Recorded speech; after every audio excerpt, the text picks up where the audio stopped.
Welcome to the Max Forti Chat. Today, I'm proudly joined by fellow YouTuber, brand owner now from England, the fun and quick-witted Dan Naughton, aka Mr. Smelly1977. Dan, say hello to Fragrance Land, to fragrance aficionados worldwide. What's going on? Hello, it's great to be here. Hello to everybody out there, and a great honor to be invited to be on the show with you, Max. Very pleased. Pleasure is all mine. And today, actually customary to our little chat here, we're going to talk about our scent of the day. My scent of the day, in honor of this little podcast here today, is actually Gravitous Poem, which there's actually a review going on right now. If you haven't checked it out, do check out. Great stuff. Lavender, old school meets modern. Beautiful stuff here, Dan. I'm really proud to be an owner of this fragrance. What are you wearing today? Thank you very much for that, Max. Well, I'm wearing today, I think you'll approve because it's a golden oldie. It's By Man by Dolce & Gabbana. And I really don't wear it very often, but I just kind of saw it today and realized it's been collecting dust. But it needs, the purpose of having these things is to wear them and enjoy them, isn't it? Not just to collect them. So a great one, yeah. Gorgeous stuff right there. Are we going to be graced today with the presence of Mr. Sensible?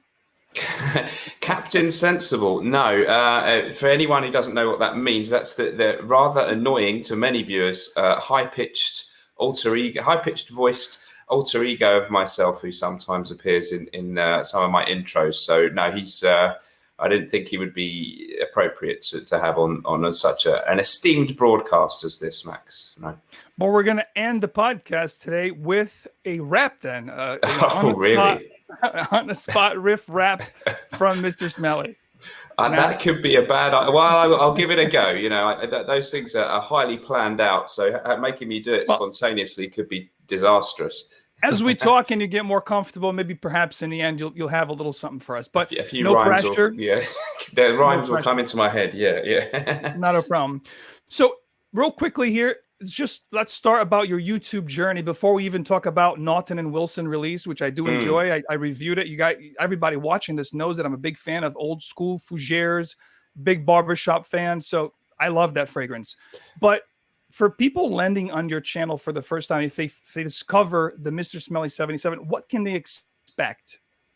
Well, it's a channel that is all about all kinds of different fragrances, and it's been going about 4 years now. And I guess maybe I'm known a little bit for liking the old school fragrances a little bit more than the average guy does. A wide variety of fragrances. I do really pride myself that I review a bit of everything. So I do really cheap ones. I do clones. I don't mind doing those. I do new designer releases and old classic ones. And I do niche fragrances.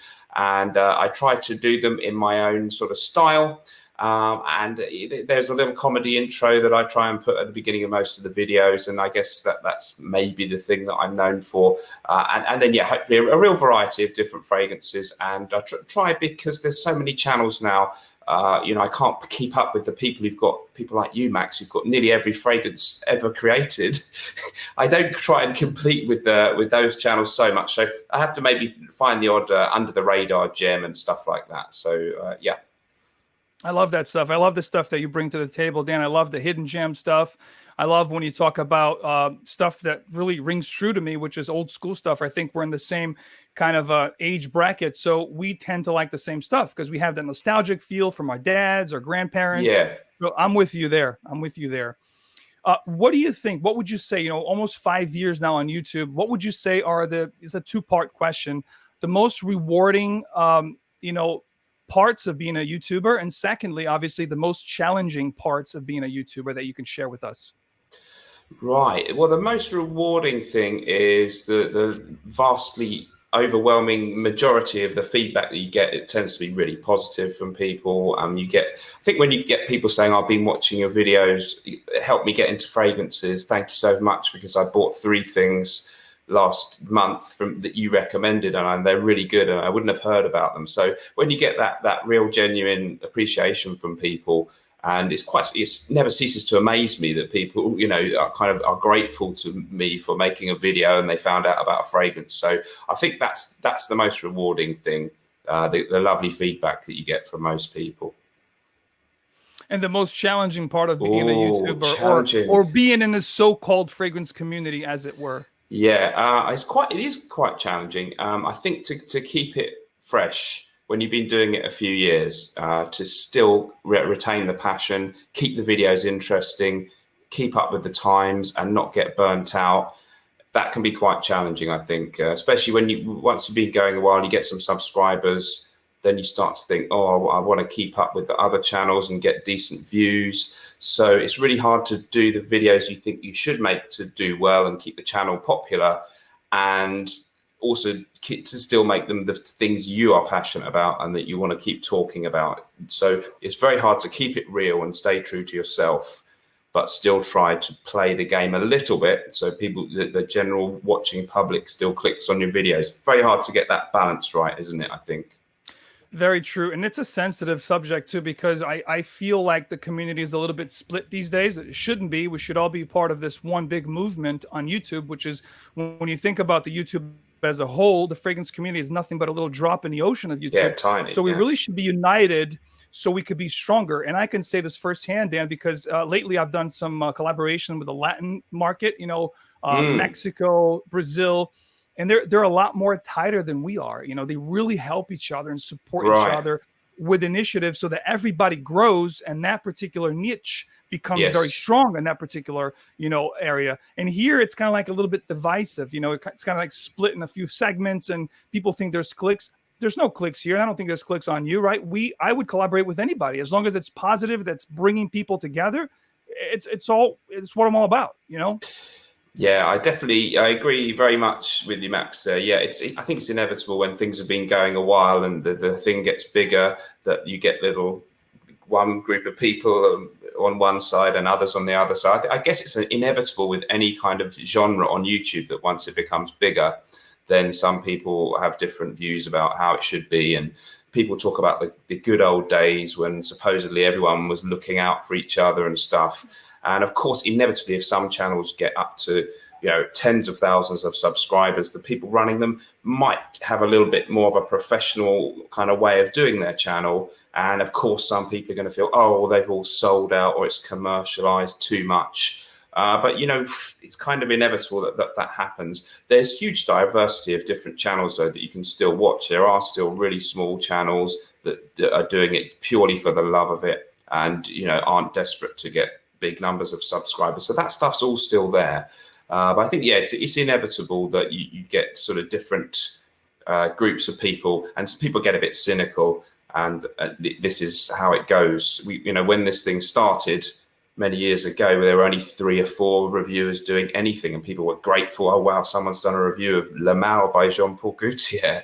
But now, there's untold numbers of people reviewing so many things. So it's changed so much, hasn't it, really, Max? Absolutely. I mean, I started watching back in 2009, and like you said, there was like a handful of people doing it. And then all of a sudden we have hundreds. I can't even keep up. I have no idea. Perhaps that's a good idea, that maybe we should have like a way to figure out, maybe put it together in an alphabetical order somewhere, maybe in the fragrance groups. So we know how many groups are there, like a way to catalog all the different channels and stuff. I would love to know how many channels are there and stuff. I think that's something to look forward to.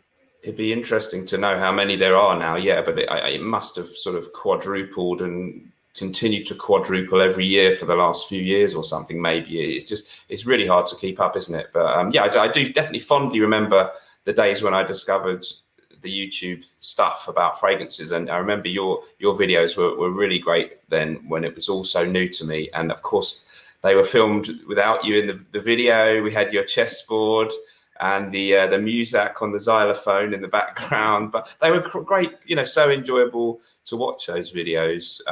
Some of the good, bad, ugly ones where you lined up all your favorite creeds and said which ones were the good, bad, and indifferent, just had a huge influence on me. So, it just, sometimes those olden days videos where people were maybe not so slick and professional could be really magical to watch, but it's moved on a lot, hasn't it? I agree. I like those olden days too. It's just a little bit more raw, but it's good to have a little bit of both.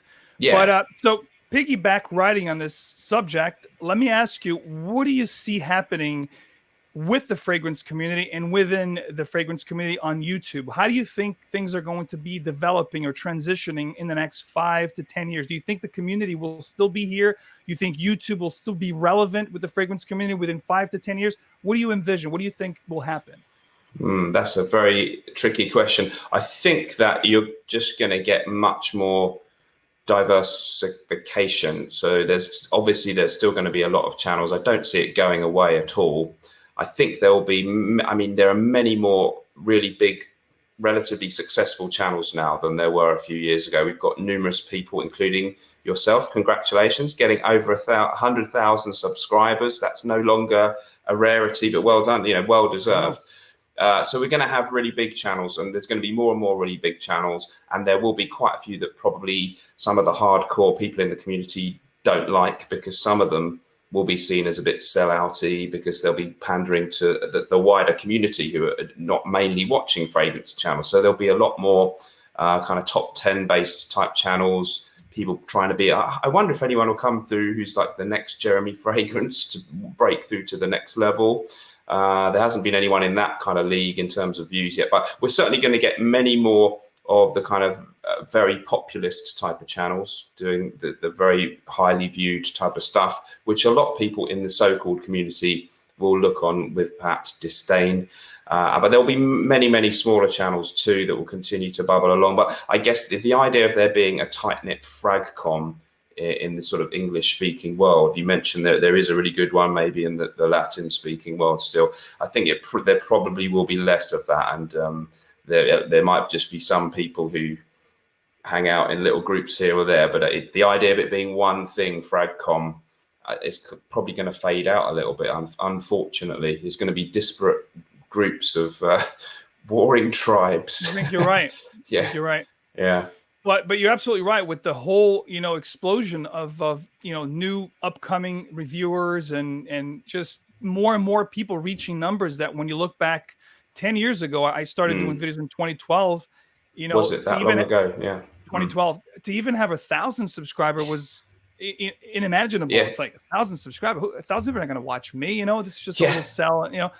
But all of a sudden now we have people reaching 100K. Jeremy reached 1 million plus. So it's getting to different heights. That I never thought possible. So you're right. I think it's going to continue to grow, and perhaps it'll be divisive a little bit in 4 different groups. Yeah. You have the purists, which will stay within the hobby and just doing it for the passion of the hobby. Not that we're not passionate. I mean, look behind me. I have over 2,000 fragrances, and not all these fragrances were given to me for free. I actually bought a lot of those fragrances, like 80%, 85%.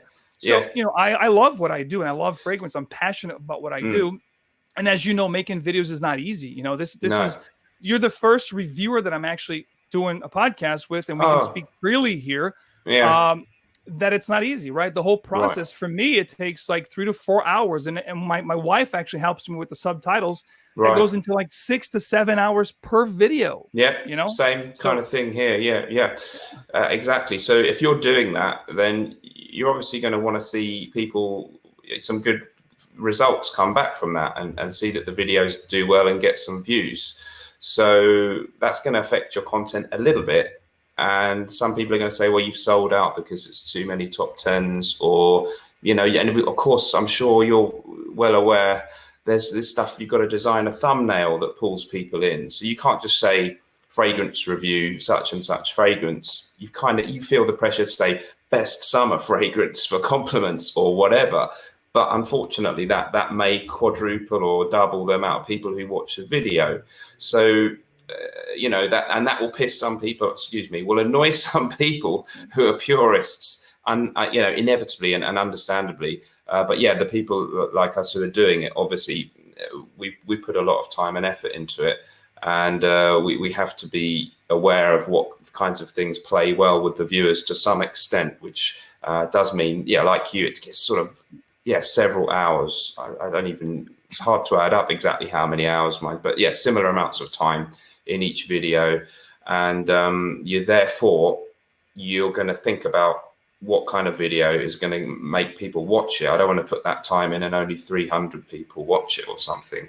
Exactly. So this is the way of the world, really. Yeah. what people need to understand, some of the reviewers or maybe some of the critics, and I want to speak again a little bit about this, not too much. We're going to change subjects real quickly, but maybe the last little touch upon this is that there's something called algorithms, and there's something called social media platforms in which YouTube, Instagram, Facebook, they push people like us, creative people, to do things a certain way. Otherwise, you will fade away and you get lost in the shuffle. It's simple as that. Yeah. So who wants to work, when I don't know how many videos you're producing, Dan, but I'm doing 3 to 4 videos per week consistently for the past 6.5 years. So who wants to work, 40 hours a week on top of the 40 I work at work to produce content that's not going to do any good? No one waste their time. Time is the most important commodity we have. We can never get it back. An hour wasted is an hour you'll never get back. Right? You get to the most millionaire person in the world who's lying in bed somewhere, waiting to die. You tell him, listen, I'll give you a decade more of your life if you can give me all your money. I believe that many of them will say, sure, take all my money. Just let me know. They would. Right? Yeah, I bet they would. Yeah. So that's a very good point. Yeah.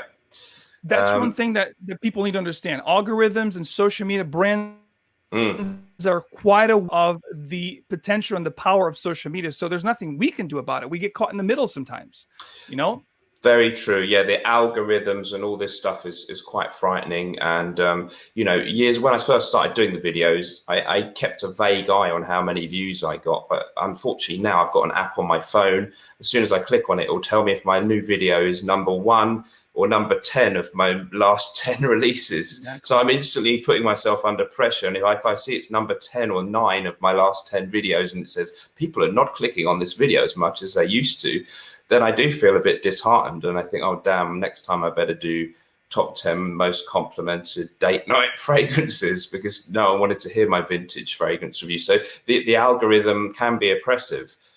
Because and of course, once it sees your videos doing it well, it promotes it a bit more, and so that one really it kind of goes up exponentially, the amount of success that video can have. But the one that no one's watching, it can really just disappear off the face of the earth, and it won't recommend any of your likely viewers. They won't even show up as a recommended video. So it's brutal, really, the way it works. Yeah, because you talked about thumbnail, Dan, you have your rate of clicks, you have your first your impressions, and then you have your time watched. So we're being measured on all different scales, and if it's not the way YouTube wants it to be, guess what? It's not going to be suggested. It's not going to rate well when people do searches, and then all goes for naught, and we don't want that. So that's the game we have to play a little bit. I'm sure let's not try and overstate that, because probably it could happen that someone who came along and just had so much charisma and was so clever and didn't worry about any of that stuff might still do really well. But it does, the odds are skewed against that happening more and more with each passing year. I think it gets more brutal the way this thing works. So it is like that. Let's switch gears a little bit and talk about something fun. Let's talk about this little doozy right here, Gravitous Pour Homme. Okay. Let's talk about the project. How did this come about? I know you always wanted to have something that you love put together, so I can clearly see your hand on this. Tell me a little bit about the project, how it came to fruition. Are there any, flankers to be made? Are we going to see future releases? Talk to me about Gravitas and Naughton&Wilson, please. Okay. Well, I'll try and summarize it quickly. So, I mean, of course, the first big person who was a YouTuber to make a fragrance, as we all know, the first really big one was Jeremy Fragrance. But before him, I want to make sure we mention him. I'm sorry to cut you. John Pegg with what's the name of the brand now? It fails me. My goodness, John Pegg is his name. Kerosene. Thank you so much. Yeah, that's correct. He was the first. Sorry, but you're right. But you're right. No, but you're absolutely right. On the bigger scale, Jeremy Fragrance, sure. Exactly. So really, I saw that had obviously done pretty well for him and been a big thing in the community, and almost semi-tongue-in-cheek, I sort of said and put a video out, well, we can do a Mr. Smelly fragrance, because of course my channel's a lot smaller. But as soon as I kind of thought of the idea, I thought, well, actually, that could happen, because it would be on a smaller scale than Jeremy, but it's not out of the question that someone might think, well, you know, his channel is a good vehicle that could make people aware of any fragrance. So some small company might want to do that with me. But it ended up that I kind of did it. I was almost thinking, well, if I could get a small brand to just say, this is the Mr. Smelly fragrance, and they would do it, and we'd talk about the smell, and that would be it. And maybe, you know, my involvement would just be a little bit of an involvement with an already existing brand. I would have settled for that, but it turns out that we did it a slightly bigger way. And so I teamed up with a gentleman called Matt Wilson, who's over here in the UK, he's actually up in Glasgow. And he's got a company called Pocket Scents, where they actually make, it's not officially called this, but let's call them scents which smell similar to other things, most people would say, which is a really good small brand over here. Sadly, only available in the UK. So he said he didn't want to do only that kind of stuff forever. So this is completely separate to that brand. But he had the background in knowing how you put together a product and stuff. So he said, let's do it. I know a really good perfumer that I've studied with a little bit. He's been on some training courses with our perfumer, John Stephen. So he twisted my arm reluctantly, because I'm a, you know, lazy devil. And I thought, oh God, this is never going to work. And we went down and met him and talked about the kind of fragrance that we'd like to make, and gave him a couple of paragraphs about the kind of thing I like and could he do it. And that was kind of how it worked. And it took a while, but he came back with a few prototypes. They were really good. I'm not going to pretend to you, Max, that I was going back and forth for months with 25 different things and saying, no, you've got to change the lavender or something, because, you know, he was an expert, or is an expert perfumer. And he really kind of nailed the brief with the thing that he came back with. So it was really, it didn't take long before we had something. I thought, well, that's, I couldn't have imagined anything smelling more how I kind of told him to make it smell. So I was really thrilled about that. And it is very much an old school classic kind of fougere smell. But I definitely said, maybe can we have some vanilla and not make it smell too stereotypically like it's from the 70s or the 80s, have a bit more of that kind of modern niche sensibility in there. You know, you think of things like maybe Invasion Barbar by MDCI, that have you could call them kind of a neo fougere or neo barbershop thing, mixed with a bit of the more old school Bois de Portugal vibe, or Guerlain Heritage, or Fougere Royale from Houbigant. So, you know, we threw around some of those names. It's a unique thing all of its own, but you might get little flavors of some of those things in there.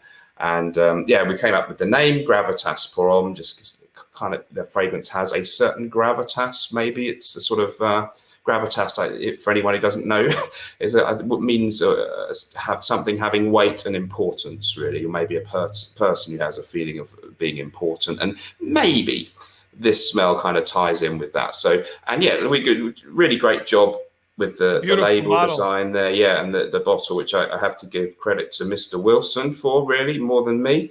And I'm very, very surprised, really, that it's come out as well and as sort of high-end looking and smelling as it has, really.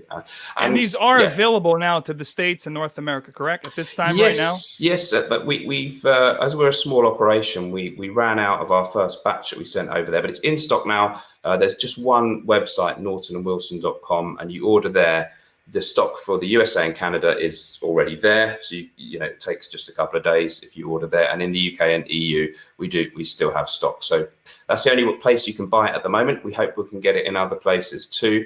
And yeah, very thrilled and privileged, really, that I was able to do this off the back of my YouTube channel, really. That's great. I'll have the link for you guys if you want to check out Gravitous pour homme. It'll be in the link of this podcast and video. So if you guys want to check it out, please do so. And do you ever have codes, from time to time, or this is something that you haven't done yet, perhaps in the future for the holidays? We haven't done that yet. We did think about it. We haven't. At the moment we haven't done that yet. But we'll see. I don't know. Some people say, if you're trying to be a luxury product, you don't want to give too many discount codes. But I mean, business is business. So at the moment, no codes yet. But I agree with you 100% on this, Dan. The product, and I'll be saying this not just because you're here, the product speaks for itself. It is a very well put together product. It smells amazing. For a guy who has over 2,200 bottles of fragrances, and I've smelled a lot of fougères, this is a great modernized version of a fougère. and it's worth every penny. It's long lasting. It's screen. My wife actually loved this stuff, and she doesn't really like fougères when I wear them, so it's saying a lot. That's good. So it's good stuff. It's really good stuff. Thank you. And I'm with you, Dan. I don't think you should be discounting something that's great. You know, do you see Rolex being discounted? Of course, we're not saying that this is comparable to a Rolex, but we're saying that this is a good product. And I think that you shouldn't be discounting it. It is a very good value here for what you're getting, for sure. Yeah, we think we got the price level about right, which is £90 for 100 mil. It's 20% perfume oil. You could call that eau de parfum. We've called it extract de parfum. It's kind of borderline, but yeah, it's a real high quality product. And that you know, compared to other things out there, we think smell wise that's a pretty low price. But we were well aware that, you know, we're a small new brand, so we got to go in at a price that, you know, is reasonable. You can't expect people to take a big chance on something from a new brand that's £250 or something. So we think we got it about right. Yeah. Pretty good. Yeah, I would say so, Dan. Very competitive pricing with a great product. So as you said, you don't want to eye gouge because you're just starting. So it's in a very good bracket. And as you grow, perhaps more will come, which the next question is proposing itself here. What are we talking about as far as future releases, perhaps flankers of this? Are there anything on the works right now? Do you foresee future releases for the brand? Yeah, we obviously you've kind of got to. No one has just one fragrance in a brand anymore. I really love the old days where Dior released what was it? Dior Eau Sauvage in 1966, and then they didn't really release anything else till Jules in 1980 or something, you know. But gone are those days. So you have to, you know, definitely I want to release something. We're on the borderline of what we're talking about it, and we're not sure. One option obviously would be to go for a sort of eau fresh type flanker, or I kind of wanted to call it eau de sport, because that's a real 80s way of kind of naming things, but maybe from a sales point of view that wouldn't be wise. But that's my kind of gut instinct, is I'd love to do that. Or should we release something a little bit different and darker and heavier? And also it might be that this comes out round about autumn winter time, so maybe a freshie isn't the best. So yes, there will be something else coming up. I don't think it will be a line of 5 other flankers at once. It'll probably be one thing. But if anyone, you know, we want viewers feedback. So if anyone watching here, and I'll do it on my own channel, has any preferences, we'd love to know. So yeah, my gut feeling is I'd quite like to just do a fresh flanker with a kind of eau de sports vibe. But we'll see. We'll see. Love that stuff. And I think I can see it in the future, Dan. You're having probably 4 or 5 fragrances altogether, because it's all about quality as opposed to quantity. You see all these companies with flankers this, flankers that. I think if you release the right stuff at the right time and you just make it really good, you don't need a whole bunch. Like, this is already a really good one if you like old school type stuff. And then, like you said, maybe a fresh one, you know, something like an Eau de Sport, something easier to wear, a little bit more fruity, citrusy, maybe something a little darker in the future, like a tobacco heavy one or spicy. Some, you know, so you catch all the different facets and most classifications that we know people love. And I think you're going to be a well-rounded company.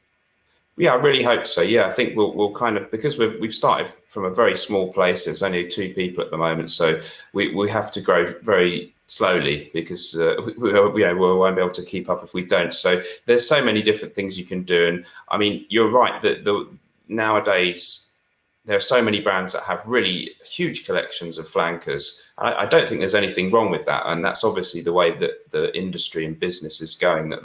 It's obviously been done for market reasons. But it's nice for us as a small brand to have a smaller thing and carve out a slightly different niche.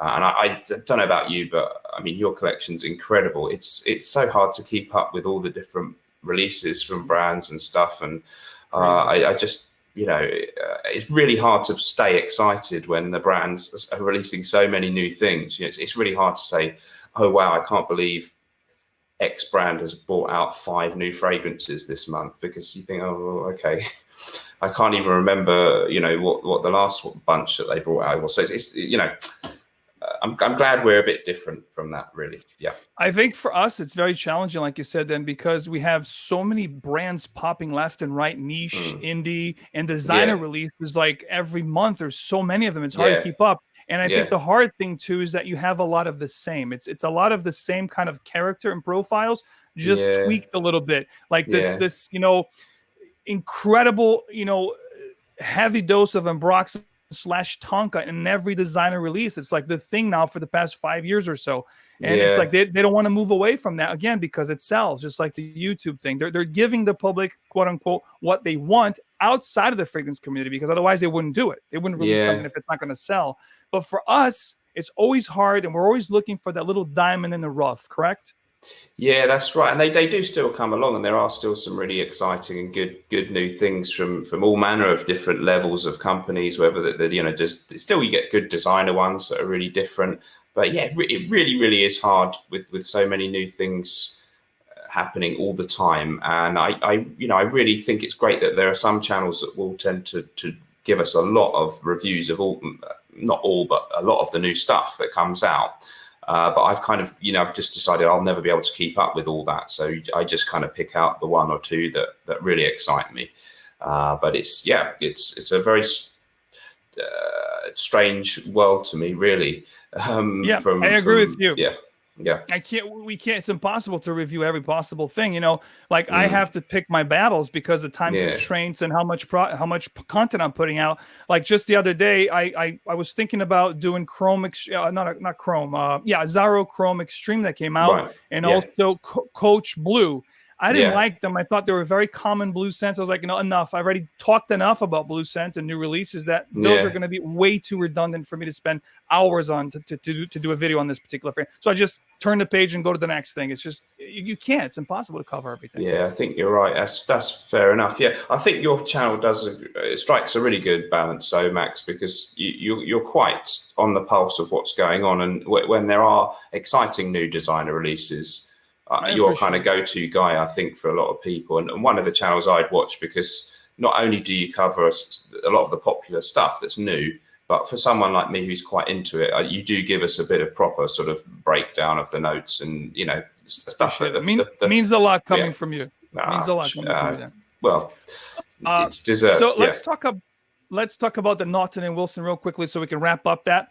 One last question on the brand. I know you've worked with Joseph Stephen, right? John Stephen. Yep. And he's the perfumer for Victoria's, Bodicea de Victoria's. Yes, he's done it. Yeah, he's done quite a lot of the Bodicea de Victoria fragrances, and he also has worked with Check and Speak.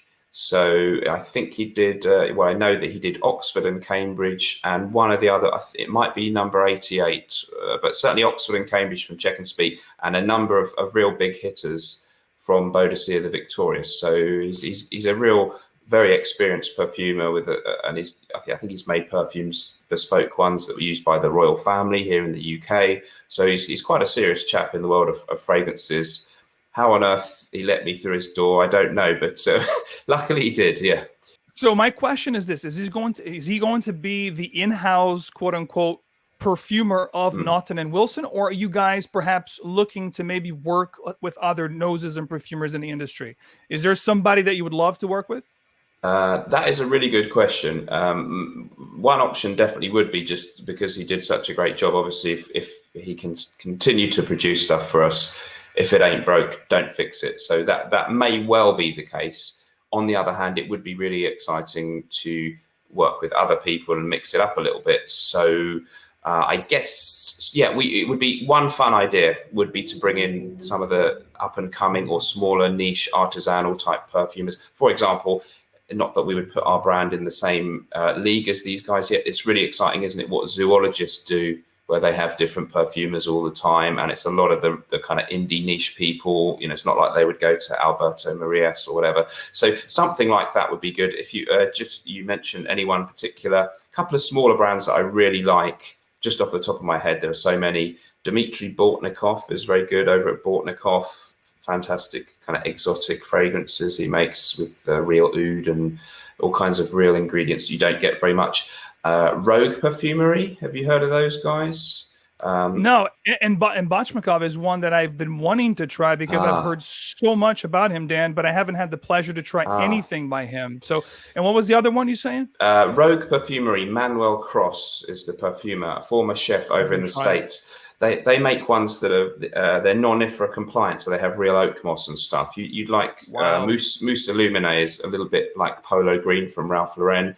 I must try them, Dan, because oak moss is something that I truly, truly love. So I'm already excited.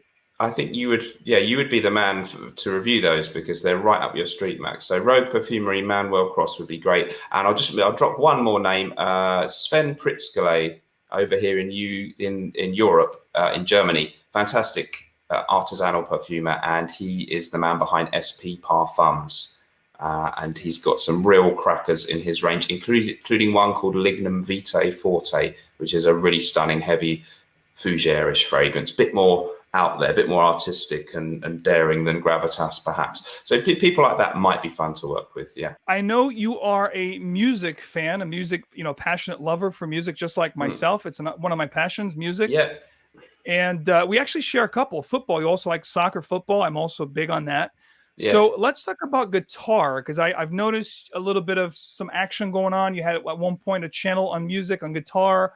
So how much do you play? Did you ever have like a band that you played in? Or tell me a little bit about your music background and how does that play, or if it does at all play a role in your current life? Okay, yeah, this bit might be slightly disappointing because it's become slightly less of an important thing in my life. But yeah, I have been playing guitar since I was about 12 years old, which is unfortunately quite a long time ago now. And I was really into kind of heavy rock stuff. Well, Jimi Hendrix at first and Led Zeppelin. And then just, unfortunately for me, just as I was starting to play, the 80s ended. And all the kind of, I liked Whitesnake and I liked a lot of the hair metal bands because they had the gymnastics on the guitar. And, they had the kind of testosterone feel that maybe a 12-year-old boy is excited by. So sadly, just as I picked up the guitar, that suddenly kind of went out of fashion and everyone was into grunge and stuff after that, which I never got into. But I was always interested in that kind of music. And then it developed a bit and I like a bit of classical stuff and all kinds of different styles since then. And before I was doing the YouTube, my main thing was that I became a guitar teacher in my early 20s, which I've been doing for many years. But band-wise, I never did anything particularly great, I'm afraid, Max. It was mainly hit and miss attempts at covers bands. We had some great fun playing in pubs. I did have one called Absolute Rock, where we wore wigs and sort of leopard skin tights and stuff. It was kind of a really bad version of Steel Panther, you know them? Sure. The look was like that, but we just played other people's songs. And it was kind of fun. I used to kind of go into the clothing stores all the time looking for leopard skin tights and stuff cool. In the women's section. It was embarrassing. But nowadays, I just do the guitar lessons, which has been impacted a bit by the current situation, unfortunately. It's important to have fun, Dan. And I think that's something I tell everybody when they ask me about YouTube or anything in particular. I said two things you need to take in consideration: that you're passionate about something and that you're having fun doing it. If you're not having fun, if you're not enjoying yourself, if you're not really passionate about it, whatever it is, don't do it, because life is too short to be miserable in what you're doing, Very true, Max, and people will see that, and your videos won't do so well if you're not having fun, will they? But what can I find? Just flip it onto you then, because I remember there was definitely a couple of videos where I've seen some pretty serious hardware, some amps in the background and stuff, because you're a guitar player too, aren't you? I do play as a hobby, nothing professional. I was in a band in high school, but nothing that took, apart from that, it was just like a 3-year thing. Yeah. Play for fun. I can play if I'm, if I know the chords and stuff, kind of self-taught, never had a lesson. I wish I had a few lessons just to, because sometimes you feel like you hit a certain plateau or ceiling and it's like, man, if I only could do this, or if I could do that, could be a little bit better. But it's okay. I do it for fun. I love music, love classical music, love classic rock, jazz, blues. I mean, I listen to everything, very eclectic. At one point I had like 10,000 CDs and I think maybe 3,000 LPs. I got rid of a lot of stuff over the years, after I got married. So now I just stick to collecting fragrances. That's enough of my time and moolah. But Yeah. I'm a big music fan. That's definitely one of my passions in life, aside from fragrances, for sure. That's great. Yeah, and I see you don't have a band project or anything at the moment. No. You've got enough going on with the fragrance and the family and a job. Yeah. Oh yeah, absolutely. Yeah. So Okay. tell me about a day in the life of Dan Naughton. What does a day in the life, an ordinary day in the life of Dan Naughton looks like? Well, it's pretty. It's not so hectic actually compared to a lot of people out there, because I'm just a single guy on my own, so I don't have any massive responsibilities in terms of kids and stuff. So I basically, at the moment, since the current thing happened, I haven't been doing the guitar teaching. So I've just got the YouTube and fragrance related stuff happening in my life. So I will get up. I won't tell you what time, but it's not at the crack of dawn. You see self-help videos on YouTube, and they always tell you they get up at 4 a.m. when it's dark, don't they? And plan out their day and then go for a run, and before the sun's even up. But I don't quite do that. But the average day will include nearly always a run, because I do like my long distance running. So I do kind of 7, 8, 10-mile runs quite a lot. That's really important to me. I enjoy doing that. I've got quite a bit of stuff always going on with the fragrance stuff. I do my own Instagram thing. I do a couple of small fragrance brands where I actually post their Instagram picture each day. So that's something that I go through and do each day, which takes a little bit of time up. There's nearly always a video on the go, even if I'm not uploading one. Maybe I'm doing an intro or something. So there'll be quite possibly some time, usually in the sort of mid-afternoon, early evening, where I'm either going to shoot a video. Some of mine have a separate intro, e.g. if I'm recording a rap or something. So I'll do a bit of that. I live in Kent in England, which is in southeast England. And then I might sort of potter up to the supermarket, so it's kind of, it's not the most driven lifestyle, and perhaps I should be more driven. But as you say, you've got to kind of try and we want to be here to enjoy life, don't we, really? And I have enough time in my day that each day has quite a bit of time where I can just chill out and relax, and I like that. That's important. Yeah. Funny thing is, I live in Connecticut, which is about 50 minutes from Manhattan, New York City. Yeah. And in the opposite direction, about 40 minutes, there's a little town called Kent, Connecticut, just where you live, which is pretty funny, and just a little coincidence I wanted to share. Going back to perfumery now, another personal question here. What are your favorite notes, ingredients? Maybe pick the top 3 or top 5 notes and ingredients that you absolutely love.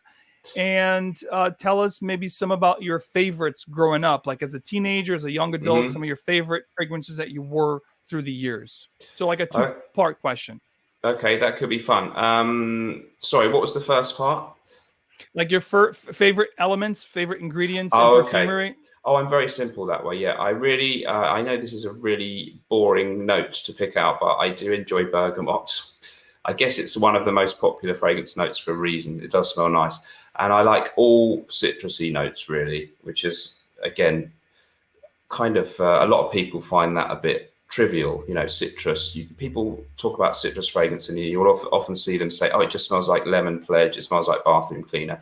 But I really enjoy sharp, natural smelling, bright citrus notes. I'd say lime really stands out as one that's a little bit less common, and whenever I smell it, I love lime.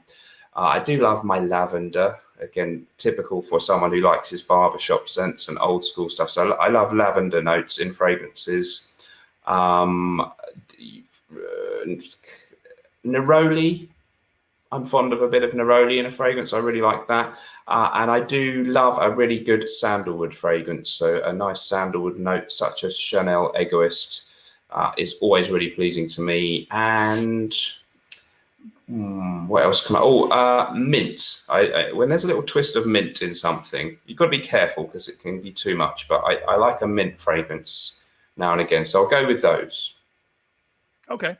And then maybe like the 3 or 5 fragrances you wore through your teenage and young adult years, like your favorite, fragrances before you got into the community that you can remember growing up. I definitely can. Yeah. I guess the first one would have been Givenchy Gentleman, the 1974 release, because that was my dad's fragrance, or aftershave as we called it then. So as a youngster, you don't have any money to buy one. So I would probably just nick a few sprays, or I think it was often literally a splash of that before at the age when I just about began going out socially. I would nick Givenchy Gentleman, which was, little did I know that it's quite an old-fashioned powerhouse type of smell by today's standards, or even by the standards of the 90s when I was perhaps wearing it, the mid to late 90s. But that to me was sort of my first experience of, oh, that's what men's aftershave smells like. So that's definitely a big influential one. I still have a vintage bottle, but I don't reach for it that often. You got one? I bet you have, Max. Yeah, it's unique, isn't it? There's a section here towards that end that I have all like old school stuff, vintage stuff. Perhaps one day, maybe you and I can do like a video or a live thing again with people watching, and maybe we'll go through like the old, most iconic fragrances of the 70s, 80s, and 90s type of thing. That would be fun. And maybe we can even invite other reviewers that enjoy that kind of a genre and talk to join us. I think that would be really cool. I'd love that. That'd be great. Yeah, I've really enjoyed a couple of videos where you've done that kind of theme. There was one that you shot outside with a friend of yours about a year or two ago.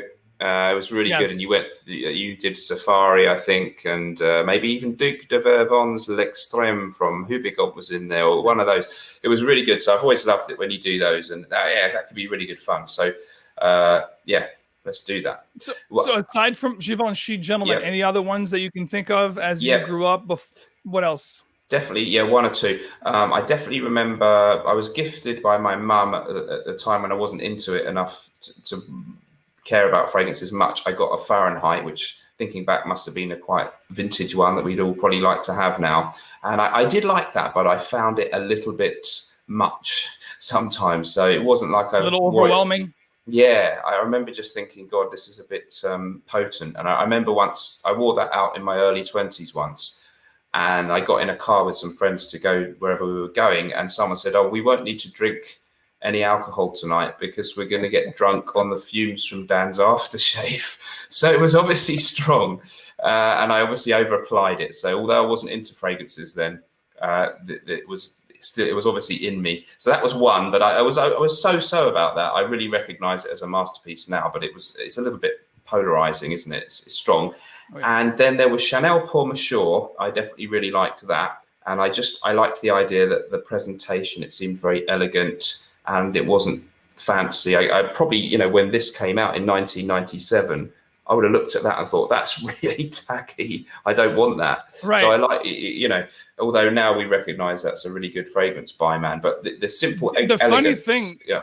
The funny thing, I'm sorry, I don't mean to cut you. The funny thing about Dolce & Gabbana with the zebra print, it's exactly what you're saying. I remember when it first came out vividly because I remember being at the department store and not liking it because I thought it was just too flamboyant and the smell itself was a little too sweet for my taste. Now I love it because now it has that barbershop feel, but it's got a different take on it. And I do have a bottle of that, thank goodness, for reference.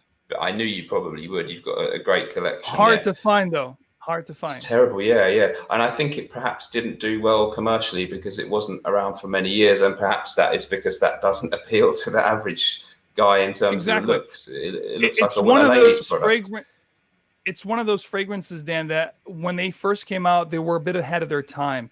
As another example to that facet would be M7 from Yves Saint Laurent. It did very poorly commercially, and right away it was discontinued. Now it's like a diamond to find one, and you're paying $200-$400 for a small bottle. Because it became something that people really want. It became really rare. But you're right. I think some of those fragrances were just a little ahead of their time. Yeah, that's it. And we're going back to what we talked about earlier. That kind of shows you why maybe the companies churn out very similar fragrances, because when they try something a little out there, maybe it doesn't sell. So that was I liked the simple elegance of the design and it just being called Pour Monsieur without any pretense, and a very, very nice classic smell. Last one, then the big one, I guess, before I got into this hobby, which is not the most amazingly exciting smell, was I used to, for absolute years, I just bought and re-upped Chanel Allure Homme Sport. Just because one day I was in the shop and I sniffed the scratch and sniff thing. I thought that smells really fresh. And it had an advert with a guy that looked, in good shape with his top off on a surfboard or something. And I thought, I wouldn't mind. Yeah, that's something I would aspire to be like, or something. It just had a very fresh, clean, very well done vibe about it. And I remember I often got compliments, and people that I was dating said, "Oh, you always smell really good." So I was like, "It's not broke, so I won't fix it." And I just kept on going with that. So that was, for many years, that was the big one that I just bought without thinking about fragrances at all. Did you ever get into the flanker Eau Extreme, or not really? Too sweet? Yeah, I wanted to like it, and I remember seeing people rave about it, and I thought, well, if I liked the Allure on Sport, I'm going to love the Eau Extreme, but I just always felt it was okay, but it's never excited me, no. I've never bought it. I've often thought, oh, maybe I should have it for the channel, but yeah. What about you, Max? Do you like that one? I enjoy it. It can be a little bit overwhelming with the tongue. It could be a little bit too sweet and cloying. And I do tend to like the Allure Sport a little better because it's fresher. It's easier to wear, especially at this time of the year, you know, warmer season. But I do enjoy it. And it's one that gets a lot of compliments, the Eau Extreme. People always say that. Yeah. I mean, it's certainly not a bad smell at all. It's good. But yeah, for some reason, it never quite captured my imagination to the extent that the original did. Yeah. So let me ask you this, your top 5 brands of all time. Oh, wow. Top 5 brands. Okay. I'll have to admit, the thing that got me into this a bit was discovering niche. And therefore, the entry brand for a lot of us, I'm sure, is Creed when you get into niche. And of course, some of your great videos where you did the Royal Oud review and you used to put out the box and it had the little card and the papers and it all looked so luxurious. You know, very meticulously done. Yeah, well, they were brilliant videos. I love them on your chessboard. So that kind of, because that was your first taste of this exciting world of niche. I know a lot of people think Creed is rather pedestrian compared to other niche brands now. To me, it still has a certain magic in my mind, the idea of a Creed fragrance. And of course, I like fresh scents, and that's what they do so well. So I'm going to say Creed. But, you know, if you can avoid playing retail, guys, do. But some of them are worth the money, in my humble opinion. Creed. Acqua di Parma, I have a soft spot again for, because they're very well priced, lovely citrus fragrances, and they have this, you feel like some kind of Italian lawyer or someone on the coast of the Mediterranean holidaying. So I like the idea of Acqua di Parma. That appeals to me. Getting into designer brands, I'm going to go with Givenchy, because perhaps not so much their more recent stuff, but I loved Monsieur de Givenchy, Givenchy Gentleman we already mentioned, and Incense, the discontinued ones, Incense, or however you say it, from the mid-90s. So I think they've got some real hidden gems from Givenchy. So that's, what did you want, 5? If you want, but 3 is fine. We'd say those are your 3 favorites. That's fine. I think those are the ones I feel strongly enough to say, yes, they're really good brands. We'll talk a little bit about this in some way, shape, or form, but I'm going to ask you in particular your thoughts on the gray market and your thoughts on cloning. Okay, so I'll do cloning first. I'm fine with cloning. I'm very kind of in the camp of saying it's fine. I don't have a problem with cloning. From when I first did the channel and heard about Club de Nuit Intense Man or La Venture from Al Haramain, I found them interesting and bought them and reviewed them. And so my argument on this, and I know a lot of people say it's not right because it's kind of artistic theft and that kind of thing, and you wouldn't want to buy a fake Ferrari or a fake Rolex or whatever. But my argument is, if you look at the world of so many different things, my watch here, e.g., it's not a Rolex, it says Parnis. Everything out there has got kind of copies of it. For example, you have a copy of a Fender Stratocaster. It's not a fake Fender Stratocaster because it's got a different brand name. So they're not tricking people. They're not trying to say this is a Creed fragrance or whatever, all the companies who do clones. It's very clear to the customer that it is what it is. As far as I know, you can't copyright a smell. So, you know, think about brands of cola that are out there. Yeah, you might want to buy Coca-Cola only, but every supermarket has its own brand of cola. And nobody says that's artistic theft. Nobody, well, if this watch says Rolex and it was trying to be a Rolex, that would be a bit naff. But if it has a very similar kind of overall look and costs a lot less and gives me similar level of happiness, there's no problem with it. So I don't see them as a problem. And as far as the evidence that I can see suggests, there's no evidence that they're destroying the fragrance industry or that the other companies that they perhaps copy are really being hit hard by it. So I see it as, we live in a free market economy, and everything out there, all products have things that are copies of them. And the reviews we make are to help consumers decide what they might like and not like. So I always feature them on my channel with no shame. Yeah, I can see exactly what you're saying, Dan, because no one has a gun to your head. You can buy whatever you want. It's a free world, as you said. We live, thank God, England, USA, we have the freedom of speech, the freedom of purchase, whatever we'd like. We're not confined to certain brands that the government is telling us we need to buy. So those are good things to have. And just to bring it to people's attention as an alternative, hey, listen, you can pay retail for a bottle of Creed. You could buy it at a gray market for maybe 50, 60, sometimes even 70% off retail. Or you could buy, a clone version of it. Because in all essence, companies are doing it to each other anyway. It's just that they don't come out and say, hey, this is Explorer by Mont Blanc, which smells just like Aventus. But guess what? This is not a clone of Aventus. This is a new fragrance.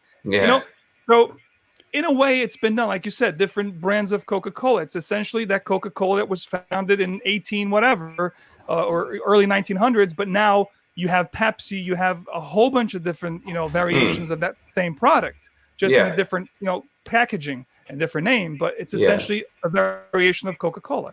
So I could see the validity of what you're saying. And it's up to the consumer to make an educated choice, whether or not they want to buy the original or the alternative.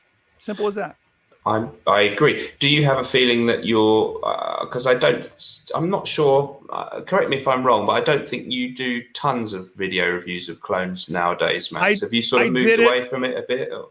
I moved away, Dan. That is correct. I did work with I'll tell people straight up. I did work with some of them to help them a little bit in the past. 2015, 2016, and right around 2016, I stopped and I started just working with bigger brands. So I figured, if I'm working with the actual brands to talk about, dupes, it'll be a little bit of a conflict of interest. They would not appreciate it. And I get that. Yeah. I even try to not sell stuff. You guys know I have the MaxForti.com, which I hardly ever talk about it. Again, I have a partnership now, which is fragrancebuy.ca. So if I'm sending people to go there, I won't talk about MaxForti.com. So you have to be diligent, you have to be professional, you have to be fair. And for people that know me, a lot of people don't know me. They just know me from the channel. But if you know me on a personal level, you know that I'm loyal, that I won't stab you in the back, that I don't want to step on your head to get ahead. It's not the kind of man I am. So I'm a family man. I have 2 kids. I have a family, and I'm old school and very traditional when it comes to things like that. My word is all I got. I respect that. As one famous YouTuber used to say, I respect that. That's good. Yeah. But I see the point completely. So gray market, really quickly. Again, I think your answer is going to be the same. It's kind of like it's something you can't avoid, right? What are your thoughts on gray market? Yeah, I don't claim to have massive knowledge of how exactly it works. So I don't know to what extent things on the grey market are there, but the company who made the product would prefer that it wasn't, or whether they let it happen. I guess it's a mix of the two. But from a moral point of view, I think you just have to, as long as you're confident that you're buying it from a place where the stuff they sell is going to be legit. Of course, you'd be crazy to pay more than you need to. So you've got to go for it. We lucky people who are in the Fragcom and watch a lot of videos, we're a bit more informed, so we know to go and do that. Those companies, of course, still get most of their sales probably from people buying it in the store or directly who don't know about the grey market. So, they still do fine, don't they? The big companies, plenty of people still buy the product from Harrods or whatever. And there's grey markets and everything. So I think black market would be bad, but grey market is fine. Cool. So we're coming up on the tail end of the little interview here. We're going to talk about, it's called a rapid fire, which is a series of quick questions. And I just want you to answer them with the first thing that pops into your head. All right. Okay. This is a chance for people to get to know you a little bit deeper, a little bit more. Right. So describe Dan Naughton in 3 words or less. How would you describe yourself? Okay. Shy, stoic, slightly underachieving. No. Can I say that? Sure. So favorite color? Blue. Goes with anything. Absolutely. You can wear blue clothes and they look flattering. Blue is, I usually wear blue all the time. Yeah. Favorite place? Right, one Home. place, home. Okay. Yeah. A music choice. Oh, I'll try and tell you what I've been listening to on my headphones this week. Okay, that was Bad News, the spoof heavy metal band from the UK. It's a bit like Spinal Tap, but yeah, it's along those lines. And I listened to their whole album, Bad News. If you go on Spotify, it's the people who I'll used check to it do. out. It's very funny. Yeah. A favorite, we talked about favorite place, music choice, and a favorite dish, favorite food that you really enjoy and you always, you would eat it all the time if you had the opportunity to, like a favorite dish. A really good steak and fries. I Medium agree. rare. Medium rare. A drink of choice. Well, this is lager. Good lager, Nice. a good German lager, or one where there's not additives in it. A really nice lager. I do like ales too, but my kind of go-to would be a nice cold lager. Maybe some steak and chips. Exactly. Perfect. A hobby outside of fragrance. I know music. You like music, but you're not too deep into. I know you like watches, and from looking at that watch, I would say it looked like a Rolex Daytona. It looks really, really good. And I've seen you some different watches in your videos. So are you a watch enthusiast, or you can answer whichever way you prefer? What a hobby that you have that you enjoy doing outside of fragrances? I think watches is probably a little side thing that I'm into. I would stress that they are all relatively inexpensive. I do have some sort of vintage-ish Seikos and Doxa and stuff, but they're not your cheap watches. Is just a little bit of fun that I enjoy collecting. Yeah. And they look good. They really look good. They Well, look on great YouTube, you're not close enough to see the logo, so yeah. That's great. What turns you off, Dan? Do you have a? I'm sorry, you wanted to say something? You've got some serious watches, though, haven't you? I've seen a couple of pictures. I have a couple, and it's funny because people are always trying to make, hey, Max, come on, do a video. I may do that. It's something that's in the horizon. Perhaps to do something like a Beyond the Bottle series on the podcast and bring some people from different, talk about whiskey, which I do enjoy. Maybe talk about watches. Yeah. It's something that's in the horizon, Dan, definitely for sure.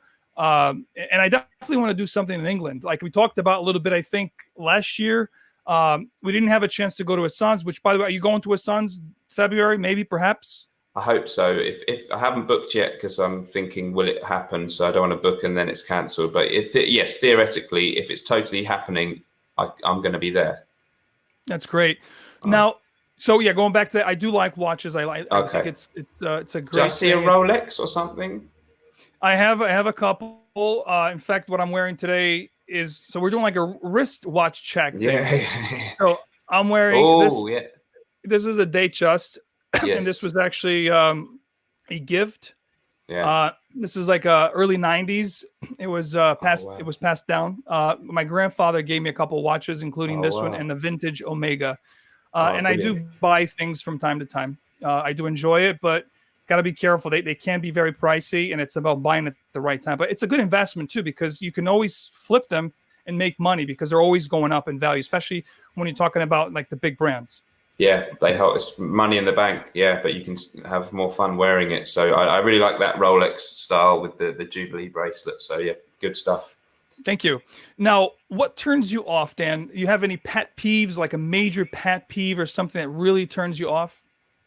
Okay, you mean on YouTube or? No, in life, like as a person. What is your like most, predominant pet peeve? Something that you really turns you off, like you don't like it. Okay. Pet peeves would be, I don't like very loud people. So, e.g., my neighbours have been a bit noisy the past couple of days. So people who are very vocal and seem to be, obnoxious. Kind of expressing everything very loudly in general. And I guess people who are slightly the opposite of me, because I'm a bit quiet person, very, very loud, in your face type of people. I can't really hang around with too much. What do you aspire to do, like in the future? Do you aspire to become like a brand owner? Do you aspire to become a very successful YouTuber? Like, what do you aspire to do with what you're doing now? If I had the Gravitas and Naughton&Wilson brand bringing in a little bit of money and being successful for, going forward in 10 years, fantastic.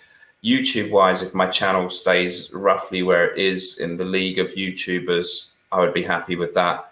Maybe a bit of something a little bit more like writing or something like that too would be lovely. So that's really it. As I've said before, Max, I'm not driven enough. I should be more, I'm going to do this, I'm going to conquer the world. But if I can I'm a slow and steady kind of person. So if I can just keep going and have a good, really great brand that people respect and maybe isn't seen. I think let's put it this way. If Gravitas Prom and Naughton&Wilson could be seen as not just a YouTuber brand, but a respected fragrance brand, and people kind of forgot that it was to do with me and my channel, that would be a dream. And there's nothing wrong with, steady, slow and steady wins the race. There's nothing wrong with that. Sometimes people go too fast, like a meteor, and then they fade away. Yeah. So there's nothing wrong. Now, fun question here. If you were an animal, what animal would you be? Or is there an animal that you have most affinity for? What a question. I quite like, I'm not someone who has pets, but I quite like cats. I can relate to cats because they like to relax and sleep, and maybe they're a little bit selfish. They just want you to feed them and stuff, and they're a little bit. They kind of use their owners a bit, don't they? They don't sort of, and they're not as loyal as dogs. So I can kind of relate to cats, and I've often looked at cats and thought, I wish I just had their lifestyle. Maybe with slightly better food, but I'll go with a cat. Yeah. That's funny. Now, if you were confined to just being able to wear one fragrance from today, from the time of this interview, for the rest of your life, you can only wear one fragrance, what would that fragrance be? That's a hard one. I'm going to say Monsieur de Givenchy because it's versatile. It still works in most seasons. It's a little bit soft, but most of the time you don't really want to be stinking out the room. So, and it's not the one that many other people will be wearing. So you'd still be a bit different. I was going to say Bois de Portugal, but there's times when I probably wouldn't feel that was Can you good. see mine? Can you see mine over here, right under the? Over here. Yes, I can see that. That's it. Yeah. Well, I know next you've got, to Santal. Yeah. Well, you must have all the main creeds, haven't you? I have them all, yes, and I have some of the older ones harder to find. Oh wow! But really? in closing, Dan, this was a wonderful, fun chat. I want you to tell the folks out there this is your time to shine. Tell people what you have gone in your life. If you have something that's up and coming, you can talk to people about your channel. Just the floor is yours. Say your goodbyes and tell the folks in the fragrance world whatever you want to say. Okay, well, it's been a great pleasure to be on the show. Thank you so much, Max. It's a real honor to be on the show with you. Everybody out there, just keep enjoying the fragrance hobby. Stay positive. Watch the videos that you like. Don't worry about the ones that you don't like. Use the fragrances that you buy to encourage you to feel great about yourself. Don't be too obsessed with just buying more and more fragrances, but think like, if I'm going to smell great, I want to feel great and look great and go and get some exercise and have a good balanced life, and just use the world of fragrances as a nice add-on to the rest of the real life that is the most important thing. But of course, keep enjoying all the great videos, all the wonderful channels that we have out there, and interact with us all in the comments and the Facebook groups as much as you can. But stay positive because it's been a tough old year for everybody. So let's, our fragrance community has to be a really positive thing, doesn't it? Absolutely, Dan. That's great advice. Thanks so much for being here with us. It was a pleasure to have you. And as he said, guys, let's unite. Let's be together. Let's bring each other up. That's what it's all about. It's not about me. It's not about him. It's about us. Together, we can make it a better fragrance community, guys. Thanks so much for tuning in. Stay tuned for a lot more. Subscribe to Dan. I'm going to have his information below. Mr. Smelly1977. Check out his fragrance if you haven't. This is great stuff. If you like fougere, old school stuff with a modern twist, you're going to enjoy this, guys. Thanks so much for being here. Whatever you do in life, let's project, as Dan would say. Let's unite, and I'll see you guys again real soon. Take care.